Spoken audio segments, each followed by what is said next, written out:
Mississippi, and he's going to be in the Gulf Coast for a few days. But there's very little discussed about BP's history. And I'm wondering if you could start with us there. The history of the company we now call BP over the last 100 years has really traced the arc of global transnational capitalism.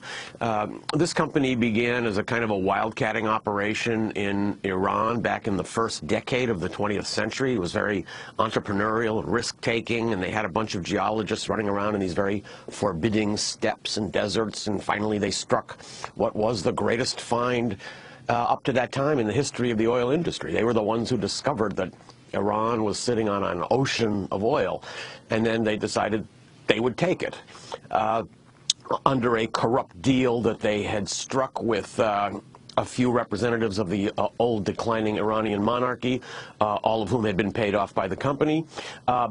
This concession, which later became known as the Anglo-Persian Oil Company, guaranteed itself, or won the right to, own all of Iran's oil. So nobody in Iran had any right to drill for oil or extract oil or sell oil.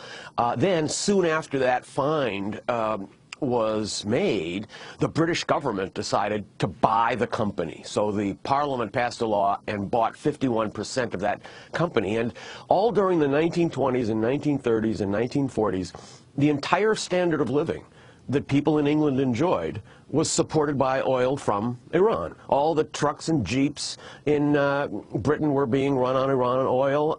Factories all over Britain were being fueled by oil from Iran. The Royal Navy, which projected British power all over the world, was run 100% on oil from Iran. So that became a fundamental foundation of British life. And then, after World War II, when the winds of nationalism and anti-colonialism were blowing throughout the